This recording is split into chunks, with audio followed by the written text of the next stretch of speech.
From the heart of Central Florida, you are listening to the most electrifying show in media.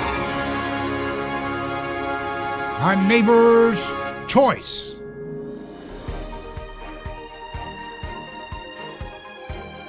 I'm your neighbor, host, David Gornoski.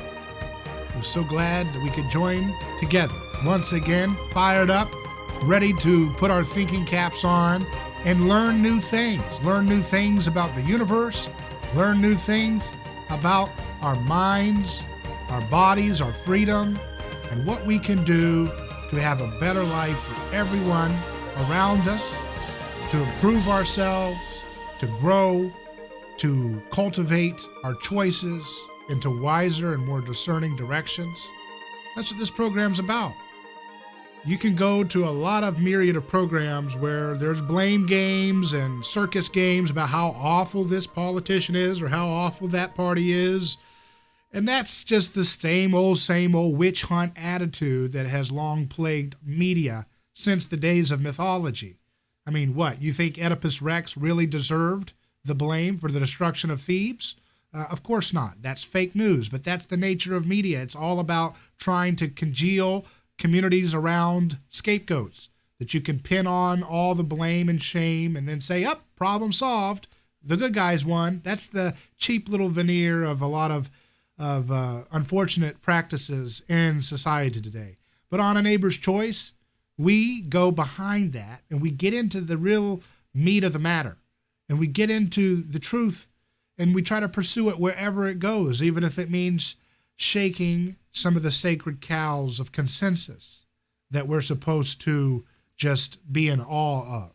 And so today, we are joined by a real expert, someone who has been working and practicing medicine for 30 years, over 30 years in Florida.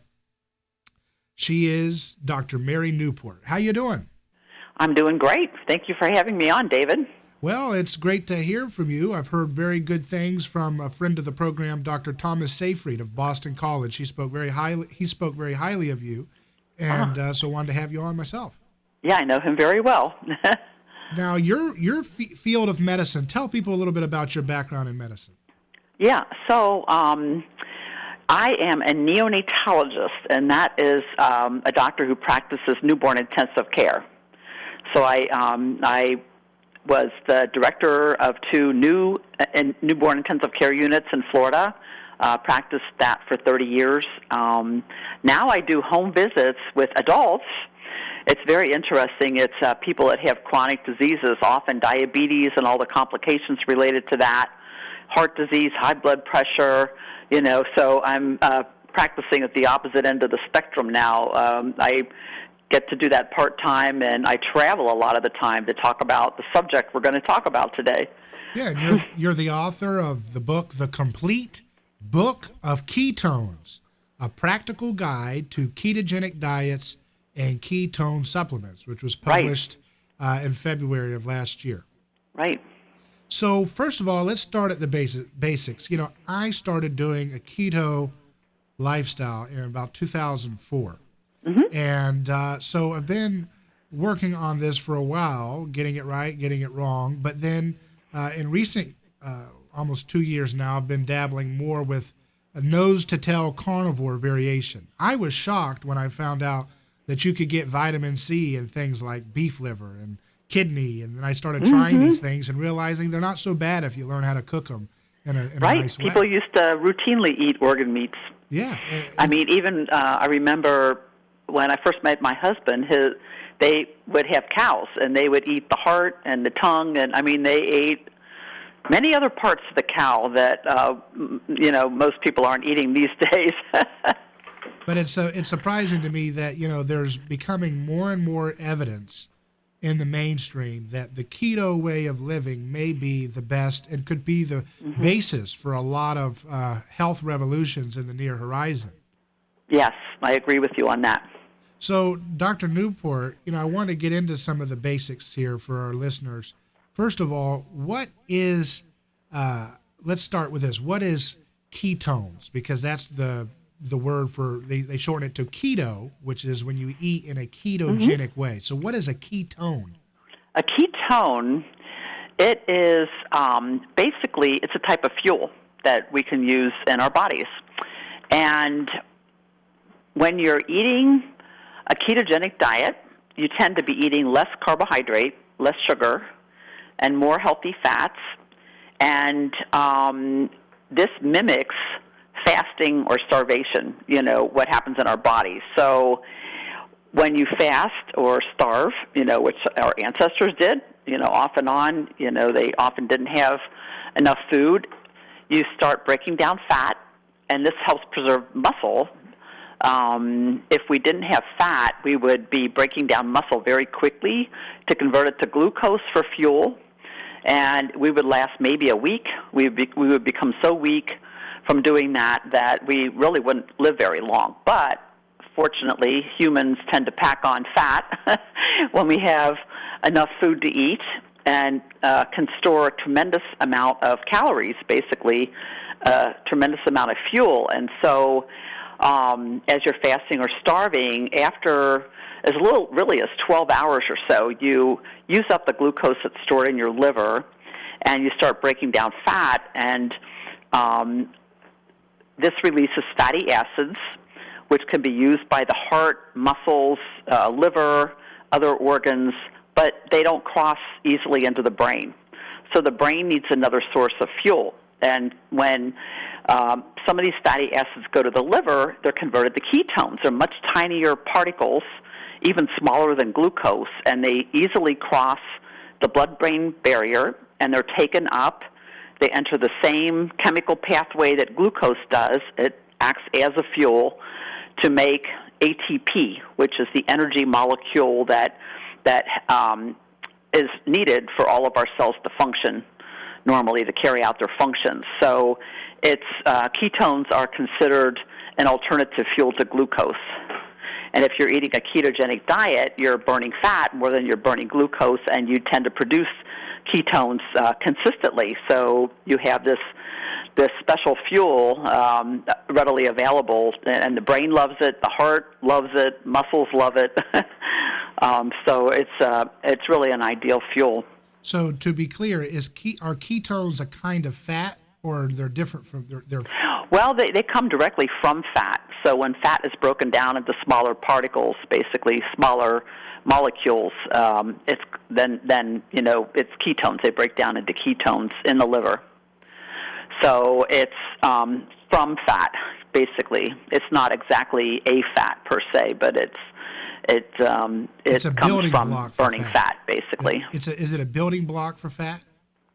Yes, yeah, it does work the other way around. In the newborn brain, ketones are the building blocks for the lipids in the brain. It's a very important fuel in the newborn. Newborn who is strictly breastfed goes into ketosis. And if you think about it, human newborns are fat compared to most other mammals. You don't see fat monkeys and giraffes and horses, when they're born, but you do see fat human babies. They're chubby, and when the mother gives birth and strictly breastfeeds the baby, within 10 or 12 hours, the baby will be in ketosis. And there's really not much milk from the mother the first few days, and so the baby relies on these stores of fat, and a lot of that is converted to ketones. And ketones can provide about 3/4 of the fuel to the baby during those early weeks. And another interesting thing is that mother's milk contains fats that are called medium-chain triglycerides. So they're smaller fats, and they are also converted to ketones. They're converted to ketones in the liver. And so this also gives the baby another source of ketones to act as fuel and also building blocks for the lipids in the brain. And the brain is about 60 to 70% lipids. So it's very important. So if it wasn't for ketones, we wouldn't have human beings. What makes us special? Probably not. We're Probably ketone not. masters, It's a fuel that, basically the brain is so active. It's about 2% of our body weight, but it uses about 20 to 25% of the calories we take in. That's how active our brains are. And if you are starving and you run out of glucose, which happens in about 36 to 48 hours, we run out of all the stores in our body, our muscles, and just simply breaking down fat that doesn't get to the brain very well, we would become comatose, in fairly short order if we didn't have ketones available as fuel in that situation. And you see people, I just remember, one of those, terrible earthquakes, that they were pulling people out of the rubble sometimes 10 or 12 days later, and they would look lucid, And the only way that could really happen is because, they were still breaking down fat and getting fuel to their brain in the form of ketones.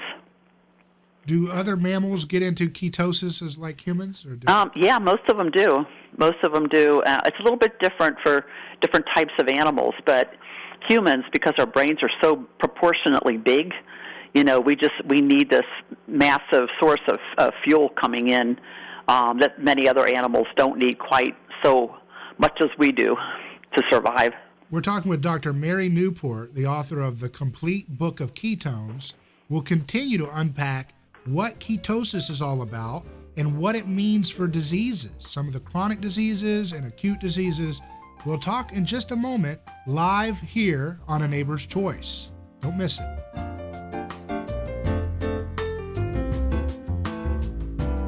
These days, we are all health conscious, and being heart healthy should be at the top of the list. Cholesterol is an easy, all-natural, refreshing drink that can control bad cholesterol and get fiber in your diet.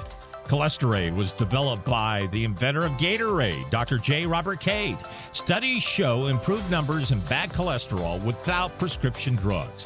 Order online at cholesterol.com, type in promo code AL10 and get 10% off. Cholesterol. And now, Easy Lift Movers is on the air, reminding all Americans to show support to the brave men and women of our U.S. military. Their bravery and tireless efforts should never go unnoticed. This salute is brought to you by Easy Lift Movers, serving the community with quality and pride. Call the pros today, 813-505-8474. That's 813-505-8474. Also, all troops and veterans will receive a 10% discount. That's Easy Lift Movers, proudly saluting our troops and veterans. They are professionals who care. Looking to enhance your workout at home social distancing? There's no better way to do that than with a post-workout supplement from Fortify. It's the new all-in-one pre- and post-workout supplement. It's completely all-natural. There are no artificial flavors or sweeteners. Fortify Fit is the first of its type in the U.S. Fortify Fit combines all 10 of the latest sports nutrition ingredients in one canister. Build muscle, strength, endurance with Fortify Fit. Plus, it'll kickstart your immune system quickly, safely. Right now, you receive 25% off by using the code RADIO. Use the code RADIO to receive the 25% off discount. Fortify Fit, created and designed by board-certified Dr. Michael Lang. You know him as the radio host of Ask the Doctor. Get Fortify Fit with 2 delicious flavors, strawberry watermelon and fruit punch. Amazing results when using pre- and post-workouts. Fortify Fit, available at fortified.com. That's FORTIFEYE.com. Remember the EYE in Fortify. Dr. Michael Lang's Fortify Fit with 2 delicious flavors, keeping America fit and healthy during this time of precautionary change. The folks at Black Rock Bar and Grill are fortunate enough to be able to help people in need, and that's what they're doing now with Hope on Wheels. In these times of uncertainty, we all need to come together. So from 11 to 2 and from 5 to 7, you can drive through their 2 locations, the one in Carrollwood, Black Rock Bar and Grill at 11702 Northdale Mabry, and the one in Brandon at 804 Providence Road, and you can get a free meal. They'll be serving chicken sandwiches, peanut butter sandwich, or a burger and chips to anyone in need. Children, healthcare providers, first responders, anyone in need, please come through. And when it's all over, your neighbors here at the Black Rock Bar and Grill will be ready to serve you the best steak dinner you've ever had. Served on our unique 755-degree hot stone, every bite sizzling hot and better than the last. An award-winning steakhouse featuring 100% pure Angus beef served on that unique hot lava rock with tons of casino butter. It's amazing. Black Rock Bar and Grill. We're going to get through this together.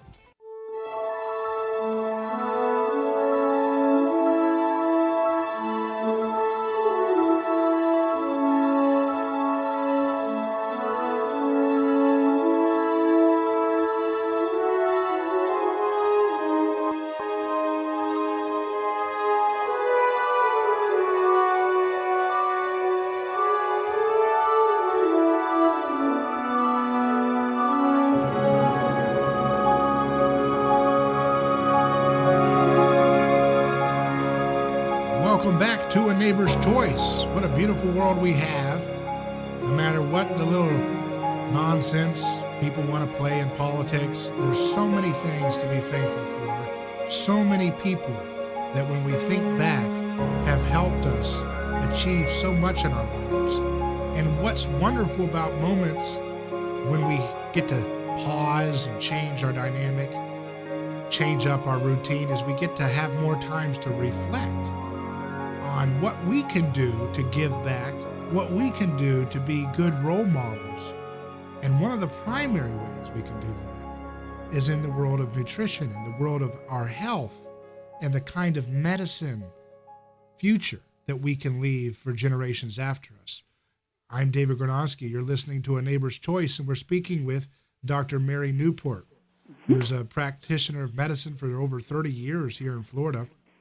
And she's the author of the book, The Complete Book of Ketones.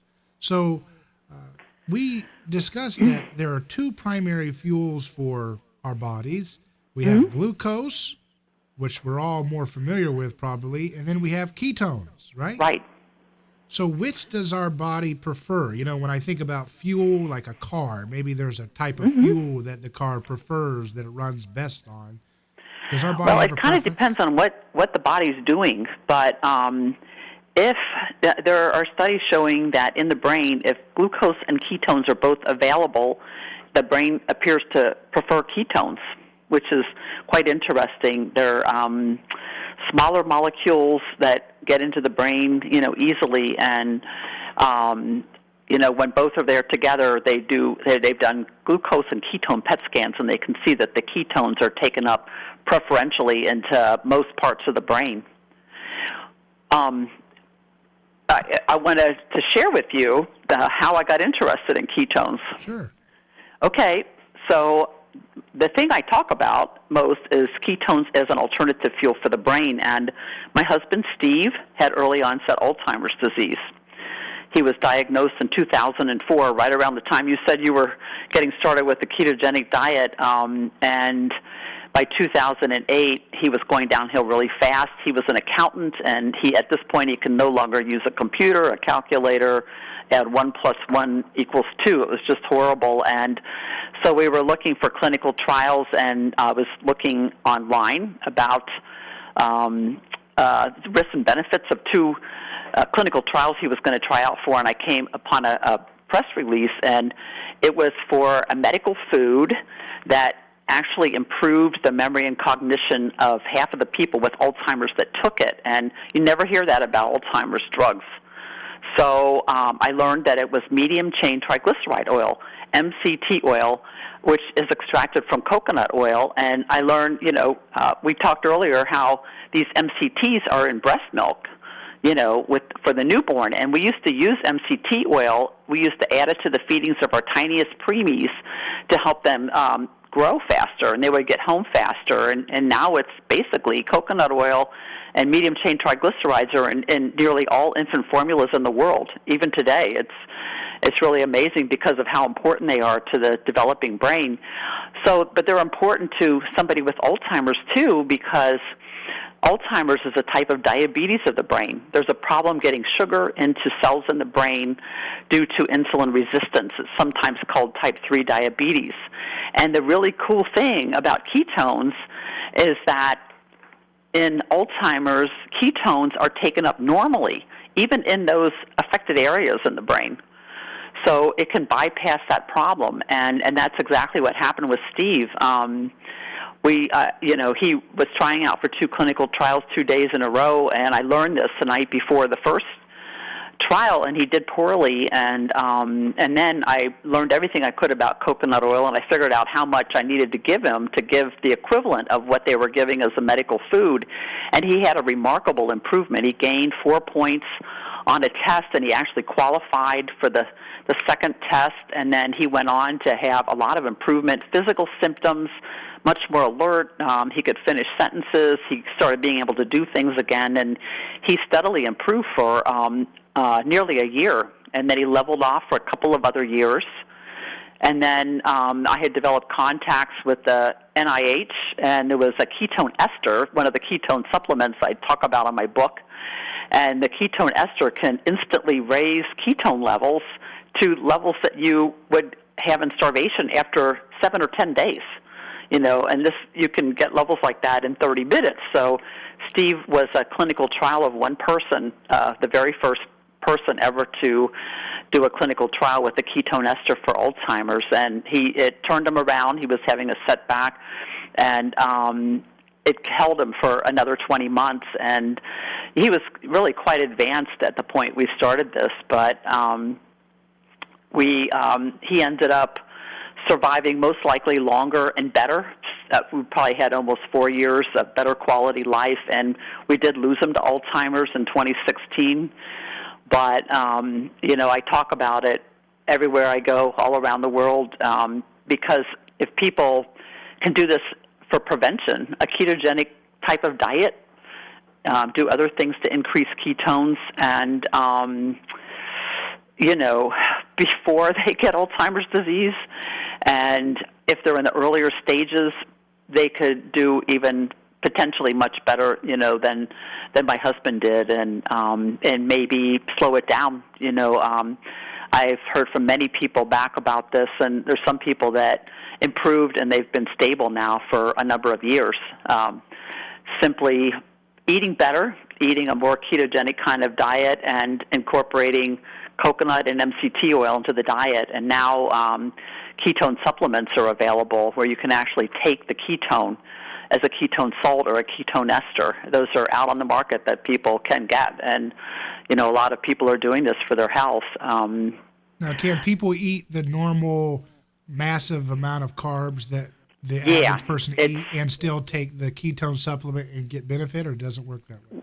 They can get some benefit potentially, but it works much, much better if you cut down, on the carbs in the diet. I tell people to cut out the sugary drinks and the obvious sweets and reduce their portions of starchy foods. I tell them, cut it in half, your portion, and then when you're used to that, cut it in half again.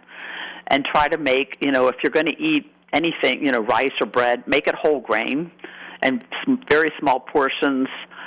Eat fruits, when you choose fruits, make them fruits that are low in sugar, like berries. Basically cutting way back on starchy foods. You think, potatoes, you don't need muffins, you don't need donuts. I used to live on those kind of things years ago, and came around to realizing how important nutrition is, really because of my husband. And diabetes has become so prevalent. It's just a massive problem. And the complications from diabetes are terrible. And people with diabetes have a 30% chance of developing dementia. And Alzheimer's is a type of diabetes of the brain. They go hand in hand. And there are more and more studies accumulating that people with diabetes who go on a ketogenic diet, a lower carb, higher fat, higher healthy fat diet, that they can actually completely normalize their hemoglobin A1C, their fasting blood sugar, all those things can improve. And they also, in the process, will usually lose some weight and feel better and not be craving carbs all the time. And, there are doctors, I know one very well at Duke University. He's had over 4,000 patients now with type 2 diabetes that they've been able to completely get off insulin and their other medications by simply going on a ketogenic type of diet. Yeah, and what's interesting is, there's more and more evidence coming out that it seems to be working for all kinds of people, not just a certain blood type or something like that. Right. Yeah, definitely. Yeah, anybody can do this. What's the difference between dementia and Alzheimer's? So dementia is like a big umbrella that is a bunch of different types of dementias, and Alzheimer's the most common form of dementia. And they're so related to the Alzheimer's same is process. a dementia. It's about 60 or 70% of the dementias here in the United States. What's the earliest known case of Alzheimer's that we have or that we're aware of in history? Do we know? It was probably close to 100 years ago. In fact, Dr. Alzheimer, who it's named after, his first name is Alois, A-L-O-I-S, and he was a pathologist, and he was the first one to describe Alzheimer's brain, and this was a 53-year-old lady that had dementia, and he described these plaques and tangles that are characteristic of Alzheimer's. If you look at an Alzheimer's brain, you see these abnormal plaques that accumulate and tangles in the brain.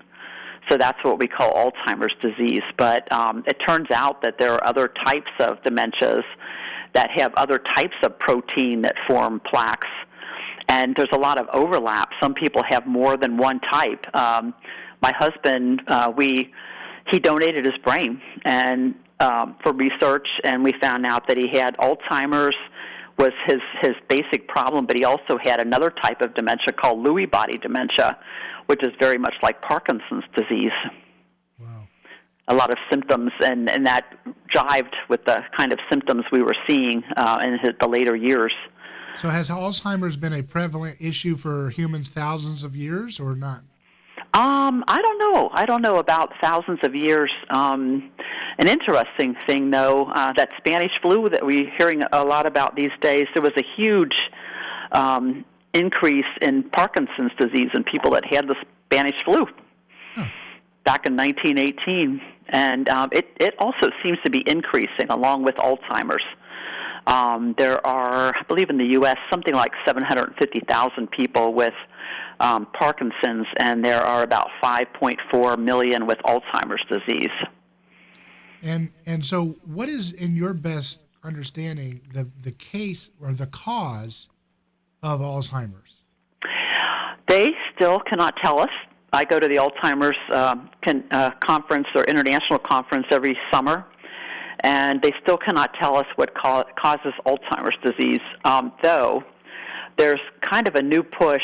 There's been research going on for years about whether there are microbes, microorganisms, germs that may cause Alzheimer's disease, and there's a lot of different research out there for different types, like herpes simplex virus that causes fever blisters, has been studied a lot. Chlamydia, the Lyme's disease, people with Lyme's will act like they have Alzheimer's, and you treat them, and a lot of them will get better again.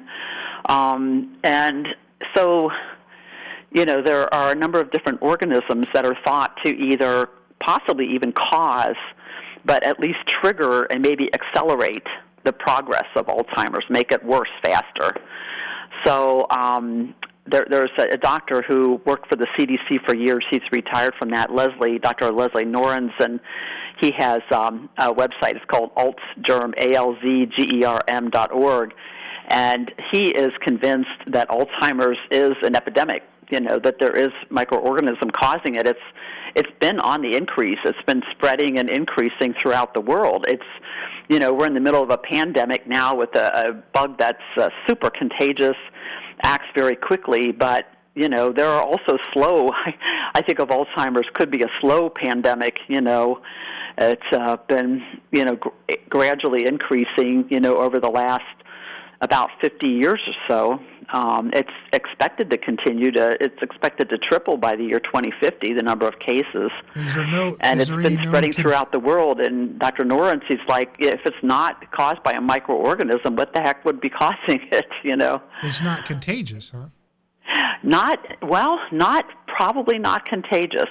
Not like this, what we're dealing with right now, but one thing, there was a study of neurosurgeons, and these are doctors who operate on the brain, so they open up your skull and they operate on your brain, and they have a lot of exposure to brain material, and they have a 6 times higher rate of getting Alzheimer's than the average population. Wow.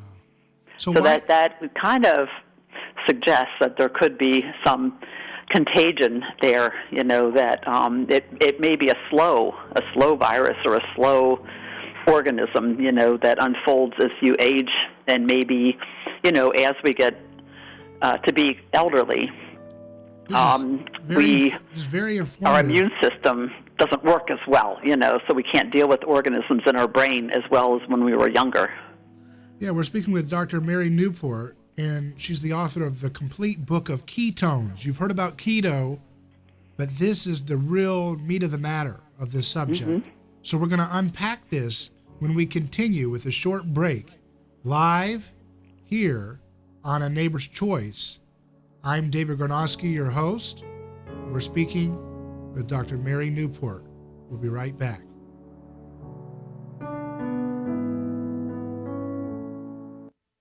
Right now, we're going through some challenging times. People are looking at different ways they can reinvent their business. I've been in the digital marketing industry for 20 years. If you think it's a good time to do an audit on your website or have a conversation about your digital marketing strategy, simply just email me, Jeff@chiefinternetmarketer.com. Jeff@chiefinternetmarketer.com. We can do this right from the safety of our own homes through a video conference. Again, just simply email me, Jeff@chiefinternetmarketer.com for your free consultation. Stay safe, be vigilant, we will persevere. Jeez, Q, it's hot as in here. What's going on? Oh, it's only 91 degrees. Where? In the refrigerator? Ouch. The countertop is so hot you can fry eggs on it, and bacon, and home fries. Are you on that sweat diet? No. I'm melting my life away. Hey, by not running my air conditioner, I'm saving energy and helping the environment. There's an easier way to help the environment. Go green. Go public. Take public transportation. It's good for the environment, and you don't have to sweat it, if you know what I mean. So you got any eggs? No. How about shrimp? We can fry shrimp. Do you have any shrimp? No. I have anchovies. No.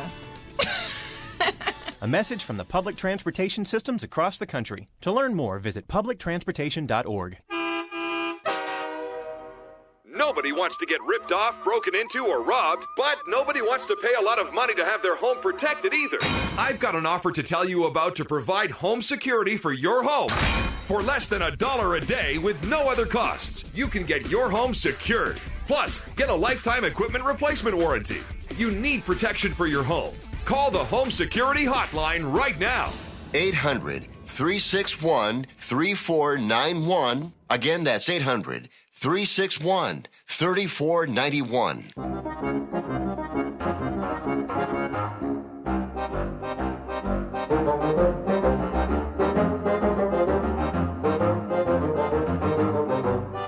How should we eat? Should food be our medicine? That's what Hippocrates said we should think about. He's the founder of the Western medical understanding. That's what we're exploring today with Dr. Mary Newport here on A Neighbor's Choice. I'm David Gornoski, your host, and she's the author of the complete book of ketones. She's got over 30 years of practice in Florida. And Dr. Newport, you were mentioning earlier about your work with newborns. So their bodies they prefer to stay in ketosis, right? That's where they want to be. The newborn is in ketosis if they're strictly breastfed. If you add some formula to that, they're not nearly as well in ketosis. And so it kind of makes you wonder, with the rates of autism being what they are today, how much that could be a factor, possibly, and why we're seeing more and more of it these days. I saw a survey of, feeding practices, and most of the children in this survey, they were fed formula as infants. They weren't breastfed, and that had autism. So I'd like to see a bigger survey to see if that holds up, but it makes you think that food has to have something to do with it. It must have something to do with that. Why we're dealing with that in the tiny children. It's strange too that nutrition is not taught very much in medical school. Because yes, I agree with you on that. I had 3 hours one afternoon. That was it. Wow. On nutrition. And what did they teach you in the class? Do you remember? No, I don't remember. It was probably 40-something years ago. But it was very, extremely limited. And I think even, we know so much more now about how food can affect disease, for better or worse. The diet has just become so high in carbohydrate, a lot of artificial foods in the diet, a lot of chemicals, pesticides, hormones, and so many of the foods that we eat. You look on labels and you see so many chemicals that you don't recognize and realize you're eating that. And it was eye-opening for me. I really didn't learn about nutrition in medical school. We learned biochemistry, but not nutrition. It's a very different thing.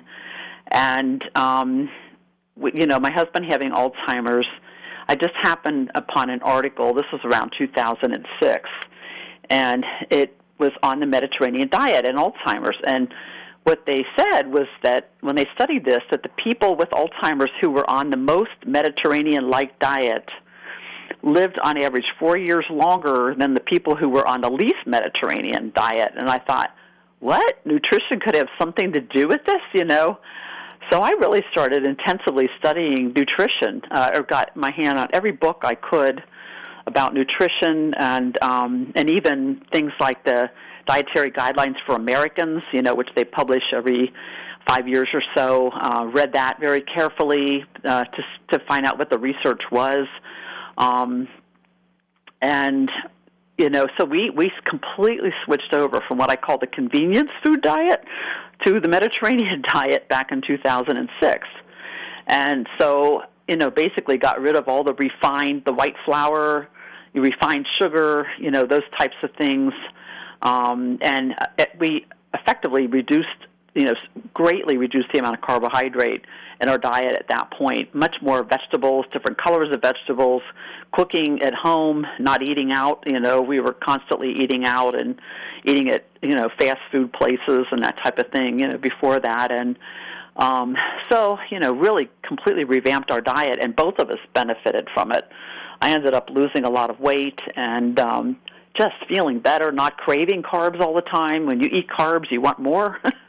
It's just part of the spikes. We get these spikes in insulin when we eat sugary foods, and when the insulin level comes back down, we get hungry again. You just constantly crave carbs when you're on that kind of a diet, and it's such a relief, to get off so much carbohydrate and not crave carbs all the time. That was such a big relief for me, at that point in my life, and and he was much healthier.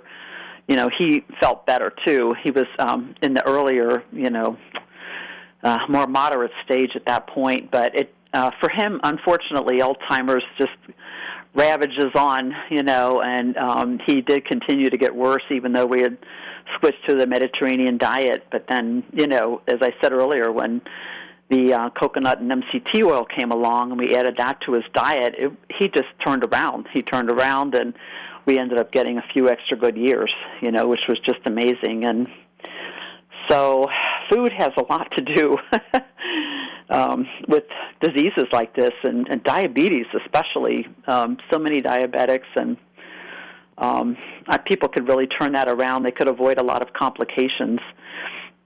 And there's it creates a lot of, it's all based on insulin resistance, right? This notion that if you become insulin resistant. And any organ can become insulin resistant, pretty much any organ in our body. And for some people, one organ may be affected more than the other. Another, like fatty liver. A lot of people don't realize fatty liver is related to insulin resistance. It's related to eating too much carbohydrate. When you eat too much sugar, it converts to triglycerides. People with high triglyceride levels, it's usually because they're eating too much sugar and eating too many calories, most of which are too much sugar. Sugar, like table sugar, converts some of it to glucose and some of it to fat, to triglycerides. So if people cut down on the carbohydrates, the sugars in their diet, they can actually see a reduction in their triglyceride levels. And the studies that they've done with diabetics and the ketogenic diet, that is what they see. They see the triglyceride levels come down. Yeah, it's very interesting how there's a holistic approach to health if you really think of it this way. I think another thing that people need to be aware of is that it appears that a lot of these vegetable oils and seed oils can be associated with insulin resistance as well. So it's important not just to be in ketosis, but also to avoid some of these more industrial processed oils, right? Yeah, I do agree with you. And one of the worst things, trans fats are horrible.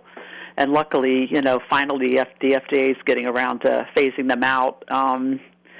But using cooking oil over and over and over, as you do that, they tend to accumulate toxic fats, all kinds of fats. They're not natural for our body, and yet we eat them. A lot of fast food restaurants do this, where they use the same cooking oil all day or even maybe for several days. And when they heat the oil that hot and use it over and over, it accumulates a lot of toxic fats in it. So we really have to be very careful about if we do eat out, where we eat, and maybe ask them what kind of oil they use. Right. Yeah, if you're eating chicken wings and you think you're doing keto, but you're getting them fried in some kind of awful oil, that's not helpful, is it? Yeah, there could be a horrible keto diet. You can have a junk food keto diet, but almost any other kind of diet can be adapted to keto. A good, healthy Mediterranean diet, paleo diet, even a vegetarian diet can be adapted to keto. And you'd think, well, vegetables are mostly carbs, but if you add enough oil, you still have to get protein. You have to get adequate protein if you're a vegetarian. I think it's much harder if you're a vegan, if you're a pure vegan, to get adequate protein. So you have to be very careful. You have to really research it to know that you're getting the right mix of proteins from the types of vegetables that you're eating. But almost any diet can be adapted to a ketogenic diet, where you just simply reduce the amount of carbohydrate and increase the amount of healthy fat in the diet. Olive oil, for one thing, being a very good fat. And I consider coconut oil. There's a lot of controversy about it, but that's really, the controversy comes from industry, conflicts of interest, people involved in industry that perpetuate those kind of things about coconut oil. They really aren't true.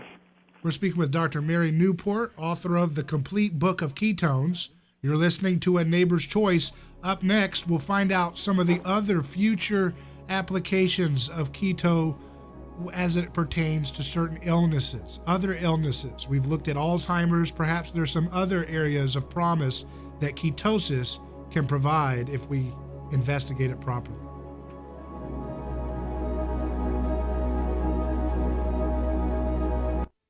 If you're thinking about going solar, Solar Tech Elect has a deal for you. Get $1,000 cash back right up front and save up to almost $10,000 in a federal rebate. How do you do it? Solar Tech Elect takes you solar. Disney has gone mainstream, powering their parks with solar. The electric company's making cash from sunshine. Why aren't you? Solar Tech Elect has perfected the technology and can eliminate that electric bill with plans that start as low as $140 per month. And why is Solar Tech Elect better? Well, they've been in business for 12 years. They have 5-star ratings, 24/7 customer service and monitoring, and a 25-year warranty. Solar increases the value of your home. You can get a 26% tax credit. So if you're getting ready to do your taxes, you can take that big rebate, sometimes up to $10,000 right now.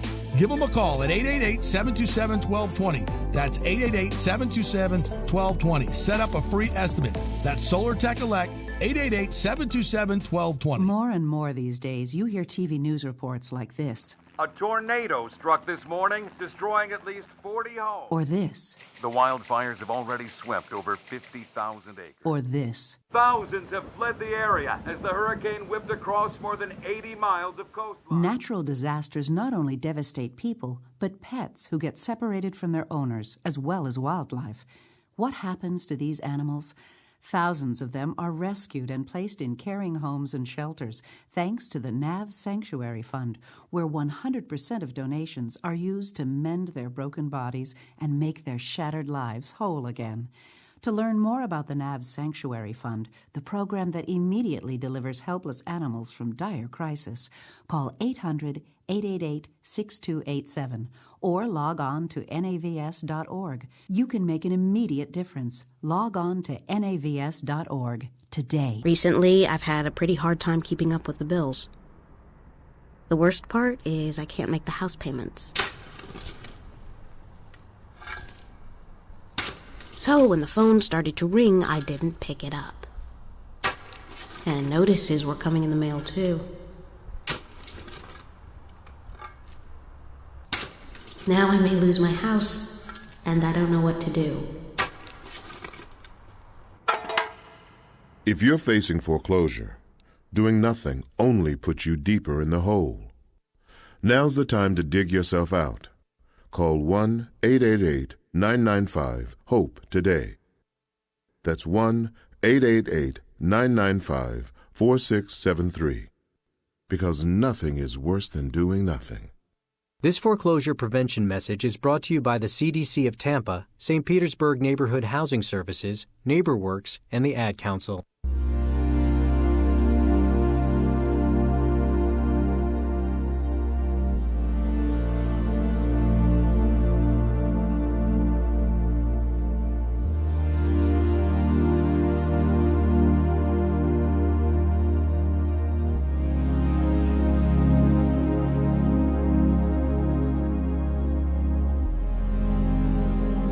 Welcome back to A Neighbor's Choice. We're talking about our lifestyle, what we can do using the revolutionary potential of staying in a healthy ketosis, state of ketogenic eating and lifestyle, which harnesses the power of ketones for our fuel, which allow us to be able to have what we call autophagy, where it cleans up dysfunctional cells, old cells, aging cells, which seem to be the basis for a lot of the chronic illnesses that science has been puzzled about how to really stop. And to do that, we have Dr. Mary Newport with us, the author of the Complete Book of Ketones. So, Dr. Newport, I think that the future of medicine may be in this space of metabolic medicine, or talking about mitochondrial health. And I've had Dr. David Diamond on from USF, University of South Florida, here in Tampa, talking about how heart disease is not, could be resolved perhaps by eating in a keto state, in a healthy keto state, not a junky keto state. And right. Then, also Dr. Thomas Seyfried in Boston College, what he's doing in the field of very late stage cancers with cancer, keto. right? Yeah. Brain cancer.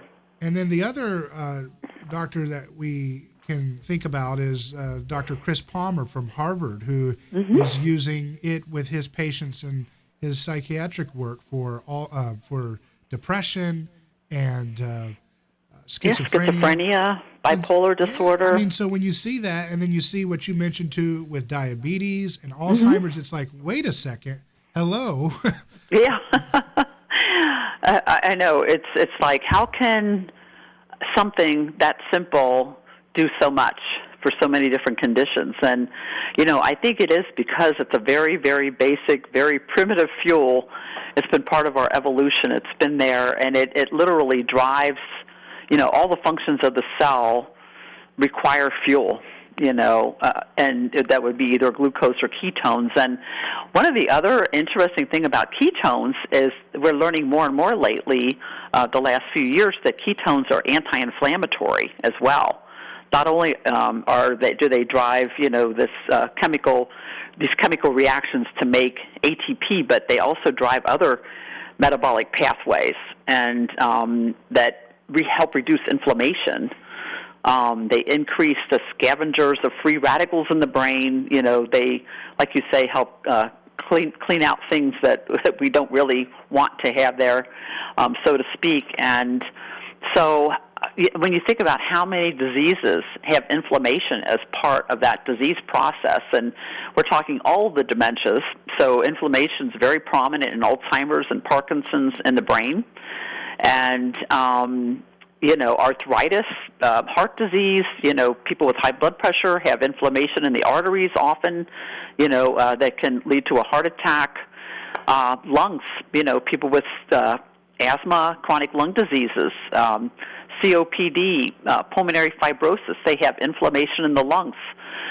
So many, almost every disease you can think of right off the bat, there's inflammation involved, and ketones can help reduce inflammation and even pain. Some people, when they've been on a ketogenic diet for a while, and or taking ketone supplements will report, one day they realize, I'm not having as much pain as I used to have, in whatever part of their body was affected. And it's really quite an interesting phenomenon. And but sugar, too much sugar, constantly eating too much sugar and having higher blood sugar levels promotes inflammation.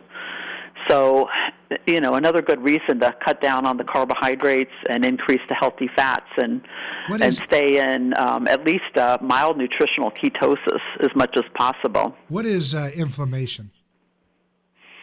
Oh, wow. There are so many different factors involved in inflammation, but it's how do you describe inflammation? You've put me on the spot here now. But, I think people can picture, when you think something being inflamed, that there's heat, there's excessive heat, there's excessive redness, usually, and we often can't see this like in joints. For example, somebody that has rheumatoid arthritis, you can often see on the outside around joints that it's red and inflamed, and if you feel it, it'll feel hot. So that's inflammation that you can see, but there's a lot of other types of inflammation that aren't very easy to see, like on the insides of blood vessels or in the brain. We can't see it, but it's there, and you can measure it. You can measure different types of blood tests, like C-reactive protein, for example, that will tell you if there's inflammation. If they're screening somebody, a lot of doctors will run a high-sensitivity C-reactive protein, or CRP, to get some idea, of cardiac risk for having a heart attack. That's fascinating work, and I got to tell you, it's something that I could do many more episodes on, so we'll have to have you on again sometime. Okay, that would be great. I think that what you're talking about and what you guys are involved in is the pioneering future of medicine, and I hope that maybe children right now can, when they're old, not have to look at the massive amounts of heart disease, cancer, depression, Alzheimer's. Maybe they'll look back and say, oh my goodness, I can't believe that was so widespread just a few generations ago. Wouldn't that be amazing? Right. And we got to teach our kids how to eat better. That's my next big goal. Well, we'll have to keep working with you on that too, because it's so important. Thank you, Dr. Mary Newport, and I want everybody to check out your book, The Complete Book of Ketones, available online. And thanks for your time, Dr. Newport. Oh, you're very welcome. Thank you for having me on, David. Very good. Well, it's a pleasure being with you folks here in our neighborhood in Central Florida. You see, the problems are not that hard to solve. We just have to roll up our sleeves and solve them ourselves. So roll up your sleeves and start eating ketogenically, not seed oils, not lots of carbs and sugars. Eating healthy. Just do it. Trust us. Maybe you'll find some benefit from it. I'm David Gornoski. Godspeed.